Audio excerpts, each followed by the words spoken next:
So in the previous class, I started discussing about the special cases in two-dimensional collisions. I have already discussed the special case one in the last part of the previous class. So now I'm going to show you the notes for the special case one. So those who are writing the notes, come on, get ready with your notebook and pen. First, I will show you the conclusion which I have discussed in the special case one. First, I am going to show you the conclusion of the special case one, which I have discussed in the previous class, so that you can first copy the conclusion. Next, I will show you the working for this conclusion, which I have also already discussed in the previous class. Come on, look at the screen.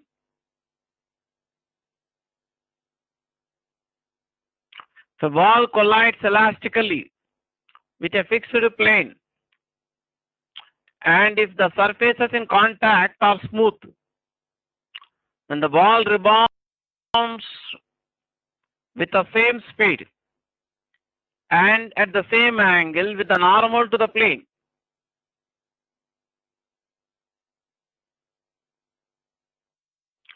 That's the conclusion. First, you copy down this conclusion. Next, I am going to give you the working for the conclusion. I'll be showing the diagram in my next slide. First, you copy this conclusion. Next, for working, you can write working here. Let U and V denote the magnitudes of the velocities of the ball just before and just after impact with the smooth plane. Come on, finish writing the notes up to here.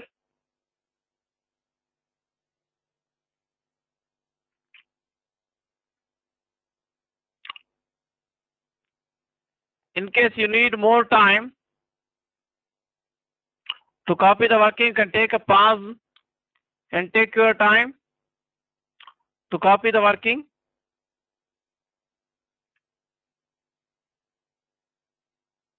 I am going to show you the continuation. I am going to show you the notes for the continuation for the working of this conclusion. So here I have shown the figure. Here U is the magnitude of the U bar is the, in vector form, U bar is the initial velocity of the ball or smooth sphere. Just before it makes a collision with a smooth and fixed plane, and this theta is the angle with the initial velocity U bar makes with the normal to the plane. V bar is the velocity of the ball just after impact with the fixed smooth plane, which is directed at an angle alpha with the normal to the plane. Sometimes theta is called angle of incidence and alpha is called angle of reflection. Can resolve this initial velocity U bar into rectangular components in the tangential direction and normal direction. That means can resolve the initial velocity U bar into rectangular components in the direction tangential to the smooth plane with which it collides and in the direction normal to the smooth plane. The U bar makes an angle theta with the vertical direction here. The component of U bar which is tangential to the smooth plane will have magnitude U sin theta. The component of U bar which acts normal to the smooth plane will have magnitude U cos theta, but it acts downwards. So I consider the collision between the ball and the smooth plane. So the ball is the first body and plane is the second body. U1n is the component of initial velocity of the ball in the direction normal to the plane. So if you give positive sign for component of velocity along the normal to the plane and away from the plane in the upward direction, you have to give negative sign for component of velocity toward the plane. So I have written U1n as minus U cos theta. As explained earlier, the surfaces in contact are smooth then no force acts on the ball in the tangential direction during the time of collision. Therefore, the moment of the ball in the tangential direction remains same. So mass of the ball can be assumed to be constant. Therefore, component of velocity of the ball in the tangential direction remains same. The velocity v bar can also be resolved into two rectangular components along the normal to the plane and tangential to the plane. The component v cos alpha acts along the normal to the plane. The component v sin alpha acts tangential to the plane. In my next slide, I will show the diagram showing the components of v bar. So the component of v bar in the tangential direction after collision is v sin alpha. So the component of velocity of the ball in the tangential direction before collision is u sin theta.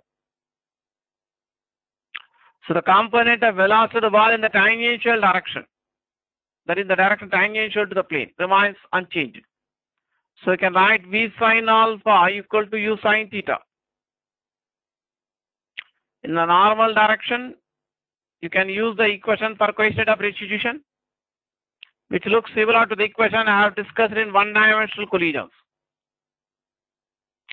So in a one-dimensional collision, you can write E equal to V2 minus V1 by U1 minus U2. In the similar way, for normal direction, you can write E equal to V2n minus V1n divided by U1n minus U2n.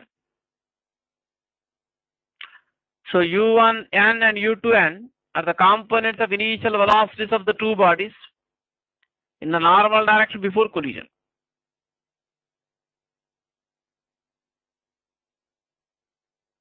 V1n and V2n denote the components of the final velocities of m1 and m2 in the normal direction just after collision. Here the ball is the first body and the smooth plane or fixed plane which with the ball collides we consider as second body. Here the plane which with the ball collides is fixed. So before collision and after collision, the velocity of the plane is 0. That means u2 is 0 and v2 is 0. So you can write v2n equal to 0 and u2n also equal to 0. So you get E equal to minus v1n by u1n. Here you can write similar way. This small u you write here instead of capital U, because you better follow same notation throughout. Instead of capital U, you write small u here in the denominator. Your notes.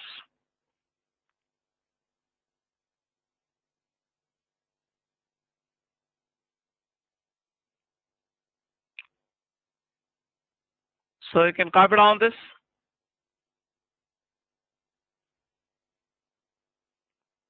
So you can write v1n equal to minus E times u1n. Here u1n is the component of initial velocity of the ball before collision with the smooth plane in the normal direction, which is minus u cos theta, because it's directed opposite to the component v sin alpha. v1n is the component of final velocity of the ball in the normal direction after collision. That can be written as v cos alpha. So you can substitute v1n equal to v cos alpha and u1n equal to minus u cos theta. So you get v cos alpha equal to eu cos theta. Come on, you copy down this working up to here, including the diagrams.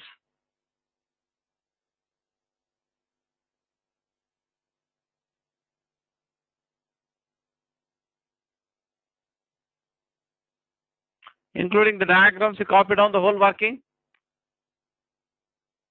So in case you need more time to copy this working, probably you need more time to copy the working, you can take a pause and take your own time. So I am going to show the continuation for this. So we can divide the equation 1 with equation 2. On the left hand side, if you divide v sin alpha with v cos alpha, you get v gets cancelled. You get sin alpha by cos alpha tan alpha. On the right hand side of the equation, you divide u sin theta with eu cos theta. Sin theta by cos theta you can write as tan theta. So here on the right side, I have shown the diagram showing the components of velocity v bar of the ball just after impact with the plane along the tangential direction, normal direction. the component velocity of the ball in the tangential direction is v sin alpha. The component velocity of the ball in the normal direction is v cos alpha. So if you divide the equation 1 with equation 2, we get v sin alpha by v cos alpha equal to u sin theta by u cos theta. So on the left hand side v gets cancelled, on the right hand side u gets cancelled. So you get tan alpha equal to 1 by e times tan theta.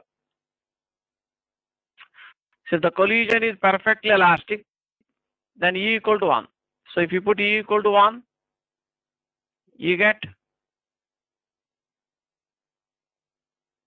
from first equation or from the concluded tan alpha, you get tan theta or alpha equal to theta. And in the first equation, if you substitute alpha equal to theta, first equation is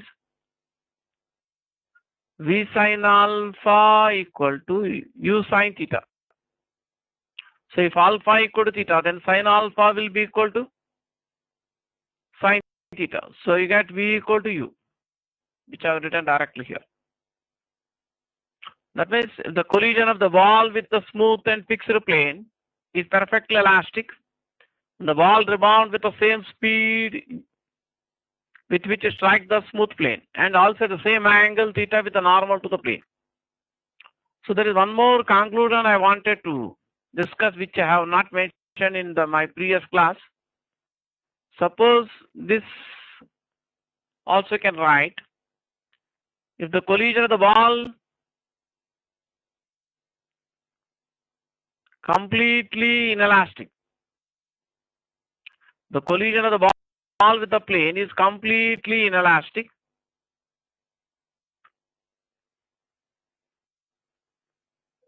then can write E equal to 0.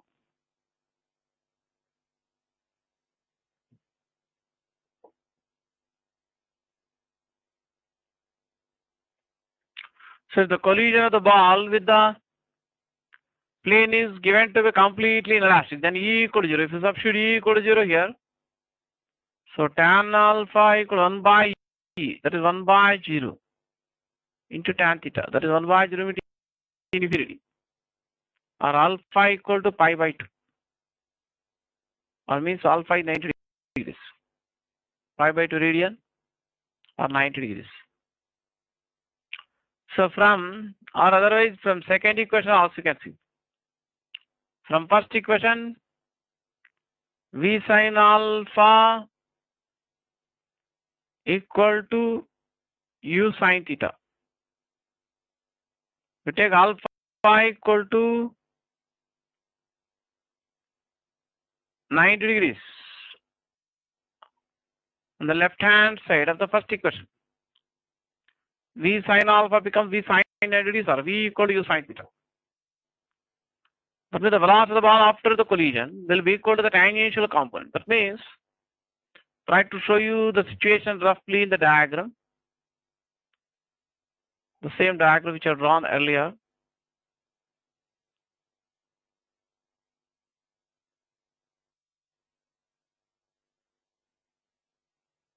Here the ball strikes the smooth and fixed plane with initial velocity u bar at an angle theta with a normal to the plane. The collision is perfectly elastic, then the ball rebounds with the same speed with which strike the plane and rebound and at same angle with the normal to the plane. But if the collision is completely inelastic, then alpha will be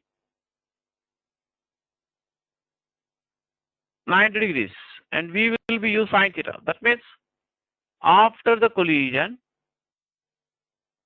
the ball moves along the plane, tangential to the plane, with the velocity equal to the tangential velocity. Only tangential velocity exists. Velocity in the normal direction becomes 0 after the collision. That means after the collision, the ball moves along the smooth floor with velocity of magnitude u sin theta in the tangential direction, and there is no velocity in the normal direction, so it does not rebound from the floor. It moves along the floor. Alpha is 90 degrees. So that will situation. So those are writing the notes, please finish copying the notes up to here, including what I have written manually on the right side.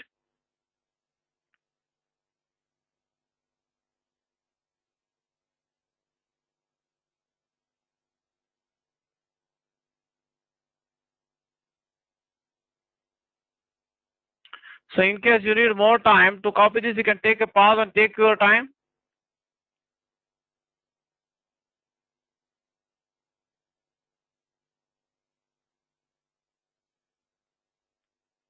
Next, I am going to discuss the second special case. But I will be discussing the second special case. But you, after copying up to here, you stop writing. I will be just giving the explanation. I am going to give you the explanation for special case 2. But I will show you the notes later. First, you listen to the explanation. You can copy the notes later.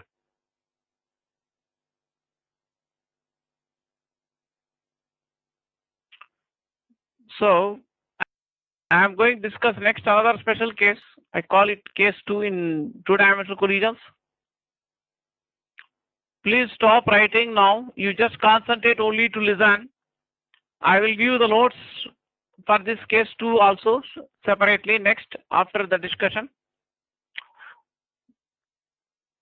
So I consider the case of collision between two colliding masses, two bodies of same mass with smooth surfaces, and the collision is perfectly elastic but not one-dimensional. As discussed in the past, in the case of head-on or one-dimensional collision, suppose if the second body is initially at rest,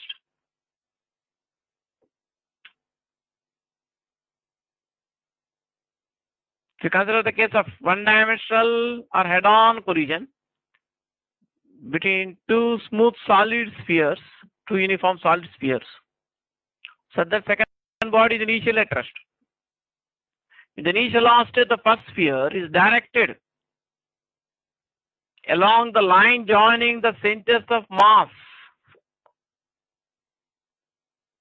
of the two spheres. If the initial velocity first sphere is direct along the line joining centers of the two uniform spheres, then the collision will be head-on or one-dimensional, because the impulsive force on M2 by M1 during the time of collision acts along the line joining the centers of the two balls, means in the direction of U1. Then the collision will be head-on. So in the case of head-on or one-dimensional elastic collision, the two second body which is initially at rest has same mass as that of the first body. Then after collision, as explained, the first body will come to rest and second body will begin to move with the velocity of, with the original velocity of the first body. This what I have already discussed in the past in the case of one-dimensional collisions. Because the part of the discussion in case 2 will be similar to this case. Now I am considering the collision between two smooth spheres, two identical smooth spheres of same mass, or two spheres of same mass, but the initial velocity of the first sphere is not directed along the line joining their centers. Suppose the initial velocity of the first sphere is directed at some angle denoted by alpha, with the line joining the centers of the two spheres. That means the collision in this case is elastic but not one-dimensional, because initial velocity u bar of the first sphere before the collision is not direct along the line joining the centers of the two spheres. That means I am considering the case of oblique or two-dimensional collision, which is perfectly elastic between two spheres of same mass, and second mass is initially at rest. So I would like to give you the explanation that after the collision, I would like to give you the proofs that after the collision, I would like to show that the two masses move in mutually perpendicular directions after the collision. So here, applying conservation of momentum, that is vector sum of linear momenta of the two colliding masses after the collision is equal to vector sum of the initial momenta of the two colliding masses before the collision. So m1 v1 bar plus m2 v2 bar equal to m1 u1 bar plus m2 u2 bar. Here u2 is 0, u1 bar can be written as equal to u bar, which represents the initial mass of first body before collision. And m1 equal to m2, let us suppose denote the mass of each body by m. So mv1 bar plus mv2 bar equal to mu bar plus second term becomes 0 on the right side. So if we divide the equation with mass m, you can write v1 bar plus v2 bar equal to u bar. Now we take mod both sides.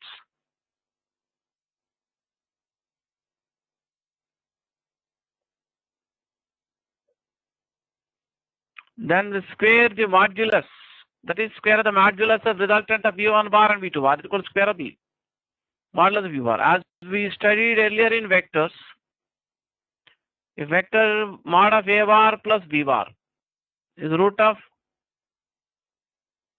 a square plus b square plus 2ab cos theta, where theta is the angle between the vectors a bar and b bar. That means in the parallelogram law of addition of vectors, square of the magnitude of the vector sum of a bar and b bar, having square of the magnitude vector sum of two vectors a bar and b bar is given by mod of a bar square of mod of a bar plus b bar equal to f square plus b square plus 2ab cos theta. So using that formula here, the square of the magnitude of the vector sum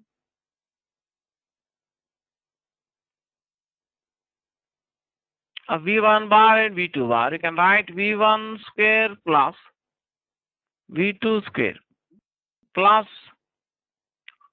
2v1 v2 cos theta. The right side you can write as u square. You call this as equation number 1. Please don't write running notes when I am discussing. I will show you the notes in a more systematic way after this discussion. Then you can copy the notes. Please don't write the notes at present. Now if the collision is perfectly elastic, then the total kinetic energy of the two colliding masses just after collision can be taken to be same as the total kinetic energy of the two colliding masses just before collision. So the initial kinetic of the first mass is equal to half m1 u1 square. m1 equal to m here, u1 equal to u. Initial kinetic of second mass is 0. The final kinetic of the first mass you can write half m1 v1 square. Final kinetic of second mass you can write half m2 v2 square. Here m2 equal to m, m1 equal to m. So you get u square equal to v1 square plus v2 square. We'll substitute the value of u square from second equation into the first equation. So from the equations 1 and 2, substitute this value of u square from equation 2 on the right hand side of equation 1.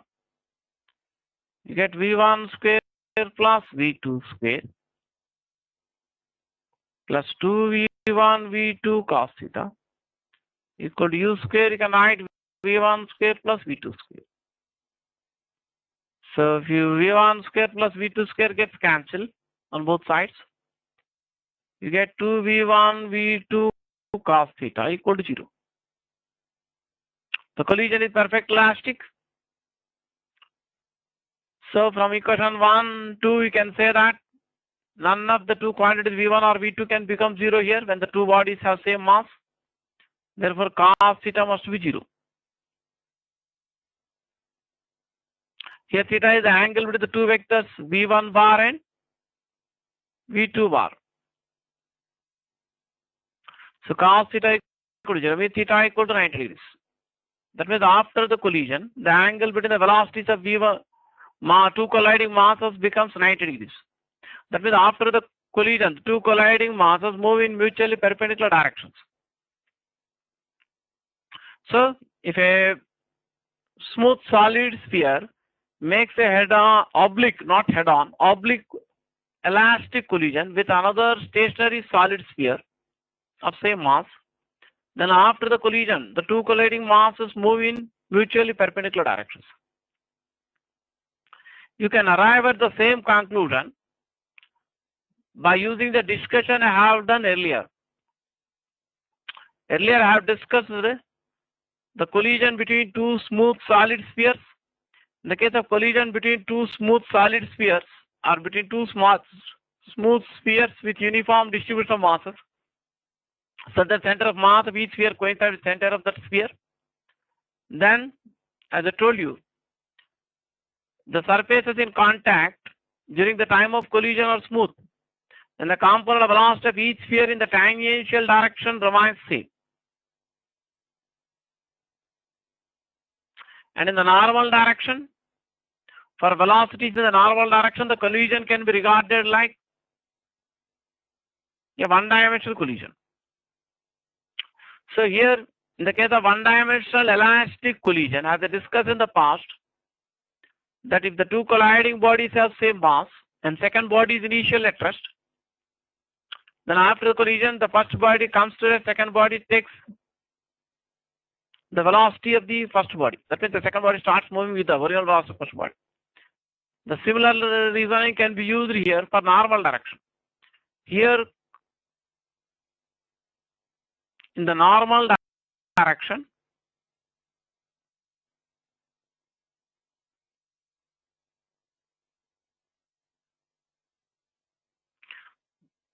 so here in the case of one-dimensional elastic collision, the two colliding bodies have same mass. Then we write V1 equal to U2 and V2 equal to U1. We discussed in the past. Similarly, in the normal direction, here two colliding masses have same mass and collision perfectly elastic. Therefore, you can write V1N equal to U2N and V2N equal to U1N. So U1N is a component of initial mass of the first sphere in the normal direction after the collision, which is equal to U cos alpha in the figure I have shown.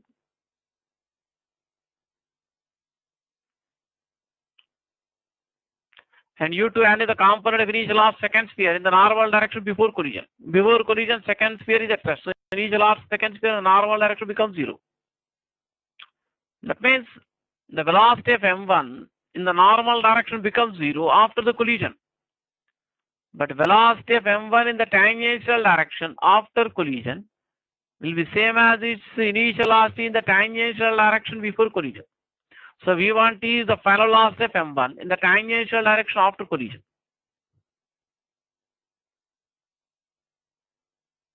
U1T is the component of initial velocity of M1 in the tangential direction before collision. That will be equal to U sin alpha. That means after the collision, the first sphere will have no velocity in the normal direction, but it will have velocity U sin alpha in the tangential direction. And final velocity of second sphere in the tangential direction after collision must be same as its initial velocity in the tangential direction before collision. Initial velocity second sphere before collision is 0. That means after the collision, the second sphere has no velocity in the tangential direction. So for these directions, I have shown this is the direction of initial velocity per sphere before collision, which makes an angle alpha with a line joining the two spheres. I am drawing the diagram in a different way. So initial velocity per sphere makes an angle alpha with the line joining centers of two spheres. And two spheres have same mass here, collision is elastic. Then after collision, the first sphere will have no velocity in the normal direction.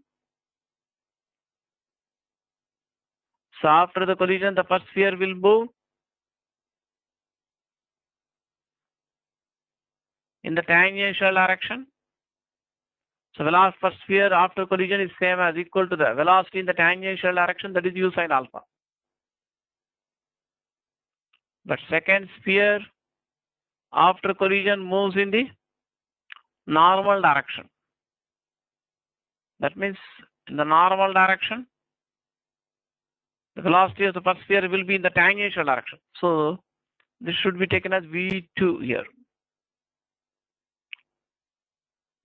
v2 will be u cos alpha. Second sphere will have velocity in the normal. This is the normal direction. That is, first sphere will have velocity equal to the final loss of a sphere after collision will be equal to its initial velocity in the tangential direction. That is u sin alpha.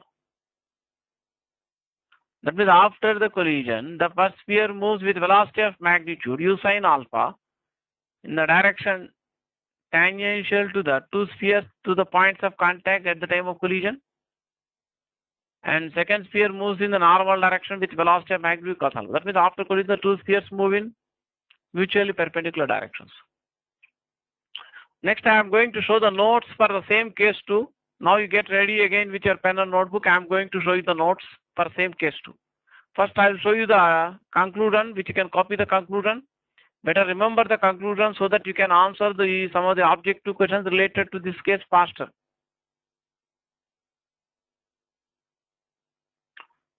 Now look at the screen here. Look at the screen here. Case 2. I have shown the conclusion on the screen. An uniform sphere or ball makes an elastic oblique collision with an identical sphere which is initially at rest, such that the surfaces which come into contact are smooth. Then after the collision, the two spheres move in mutually perpendicular directions. Come on, copy down this conclusion. And better remember this conclusion so that you can, if you use this conclusion, you can answer some of the questions faster.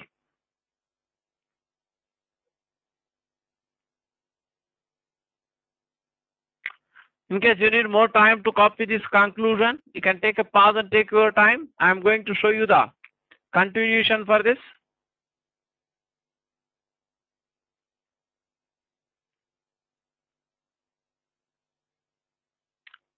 So I am going to show the working for the conclusion.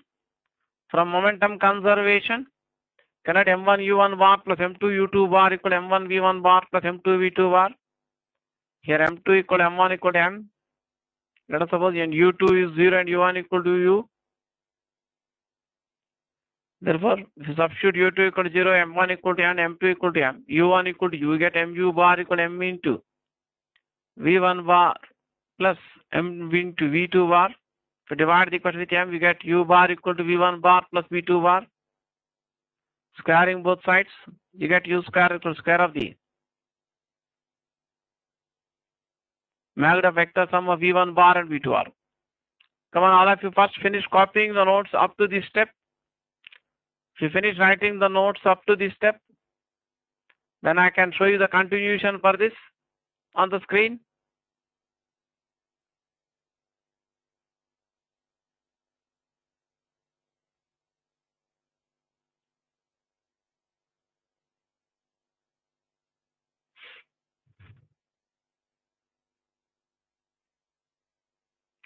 So in case you need more time, we take a pause and copy this working. Next, I am going to show the continuation for this.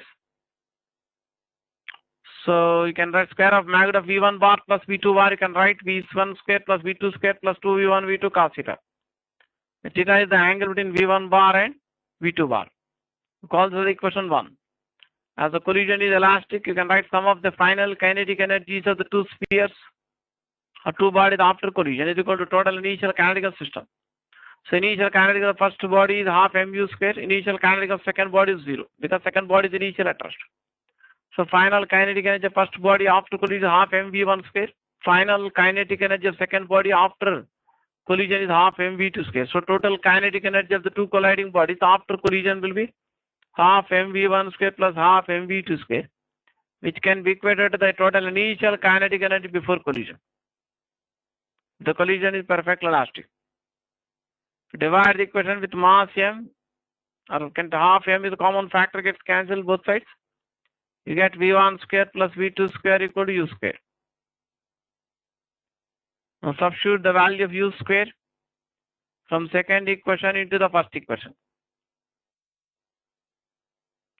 So combine equating the values of u square from equations 1 and 2, you can write v1 square plus v2 square plus 2v1 v2 cos theta equal to v1 square plus v2 square. Come on, finish writing the notes till this step.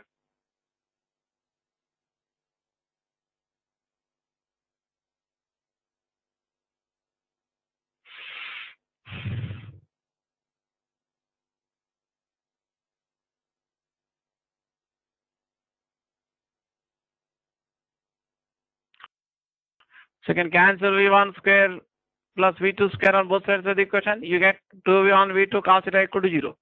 So next I am going to show you the working continuation for this, notes for continuation. In case you need more time to copy this, you can take a pause.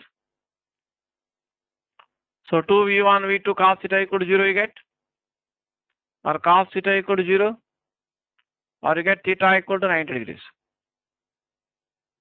Come on, finish copying up to here. In case you need more time to copy this working, you can take a pause and take your time. I have shown the diagram showing the situation of case 2. That means here m1 is the mass of the first body which is initially in motion. U is the magnitude of initial loss of the first sphere before collision, which makes some angle alpha with the line joining the centers of the two spheres. The mass m2 of second sphere is same as the mass m1 of first sphere. Second sphere is initially at rest. So after the collision, as I discussed previously, for normal direction, you can consider the collision to be one-dimensional elastic collision. That means when you analyze the components of velocities in the normal direction, you can treat the collision like one dimension along the normal direction. So in the case of one-dimensional elastic collision, if the second sphere which is initial at rest has same mass as the first sphere, then after collision, the first sphere in motion will come to rest and second sphere will start moving with the velocity of first sphere. That means after the collision, the velocity of m1 in the normal direction becomes 0. So it retains only its velocity in the tangential direction. So component of velocity of m1 in the tangential direction before collision is u sine alpha. So v1 equal to u1 t equal to u sine alpha. The velocity of m1 in the normal direction becomes 0 after collision.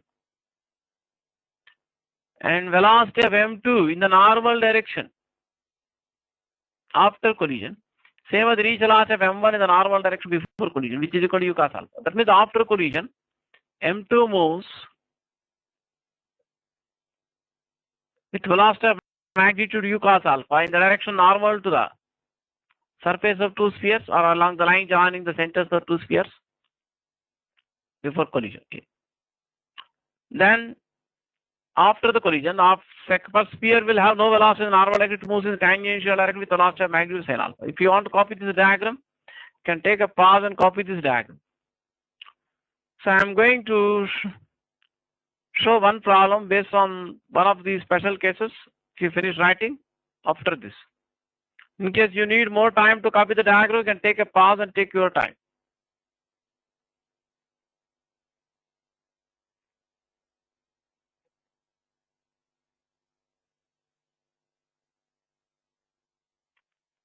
See the problem here, small particle traveling with velocity v collides elastically with spherical body of equal mass and of radius small r initially kept at rest. The center of the spherical body is located distance r by 2 away from the direction of the motion of the particle. Find the velocities of the two particles. Of course, your answer should be in terms of v. Here r is the diagram should be drawn more clearly, definitely.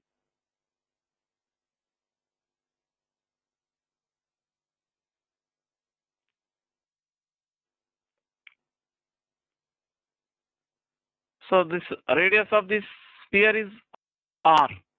Make the sphere larger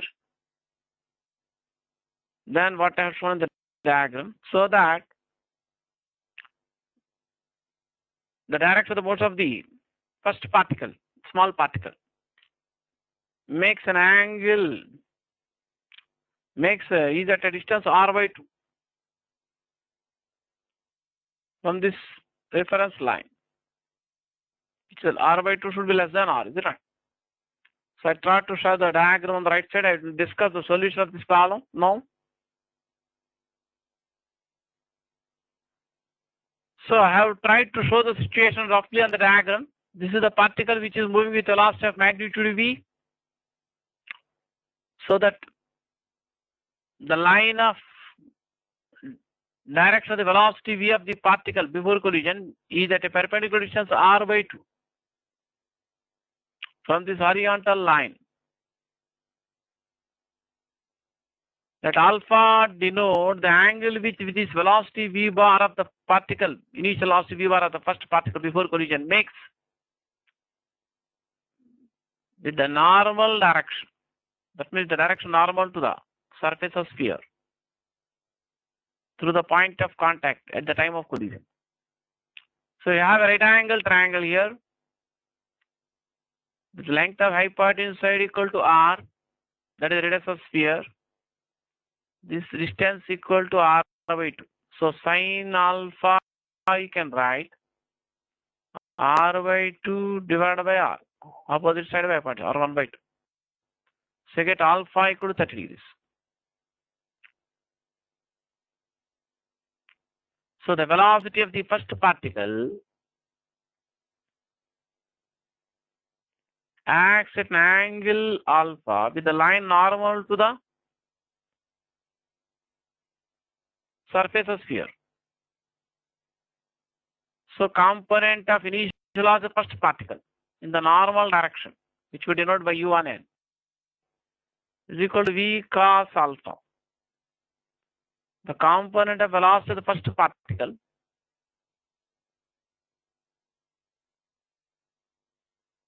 in the tangential direction before collision will be written as v sin alpha. As I discussed here, this problem comes under special case 2. The two particles have same mass, so after collision they move in mutually perpendicular directions. So along the normal direction, the collision can be treated like one-dimensional collision.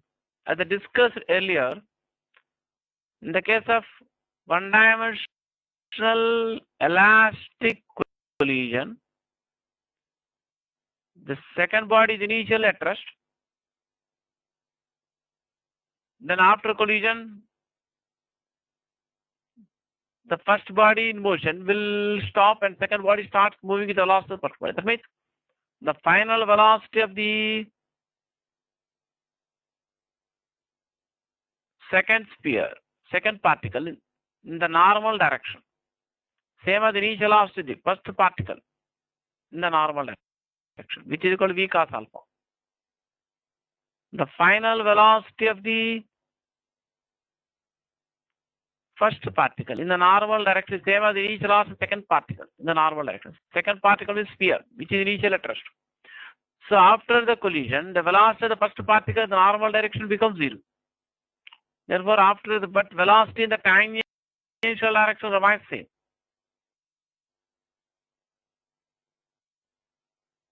So in the tangential direction, as I told you, when the surface is in contact or smooth, the velocity in the tangential direction remains unchanged. So final velocity of the first body in the tangential direction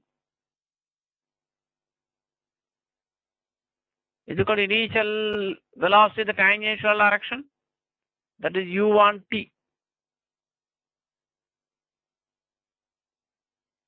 equal to v1t otherwise. u1t is v sin alpha.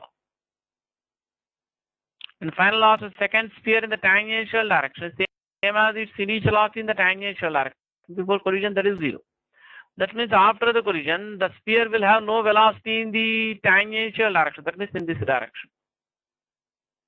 So after the collision, the sphere moves in this direction with velocity of magnitude v sine alpha. Sine alpha equal to 1 by 2. So it will be v by 2. And the particle moves in this direction. Velocity of the particle in the normal direction becomes 0. Of velocity of the first particle. The normal direction becomes 0 after collision. So velocity of first particle after collision, same as its velocity in the tangential direction. So this should be written v2 actually.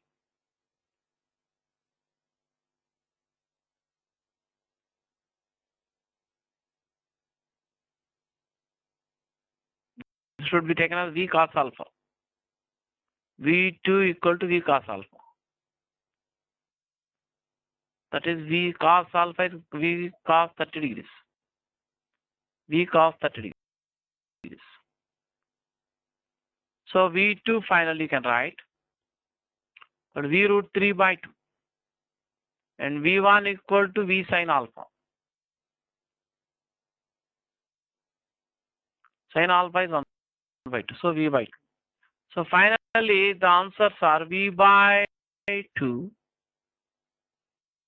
and v root 3 by 2.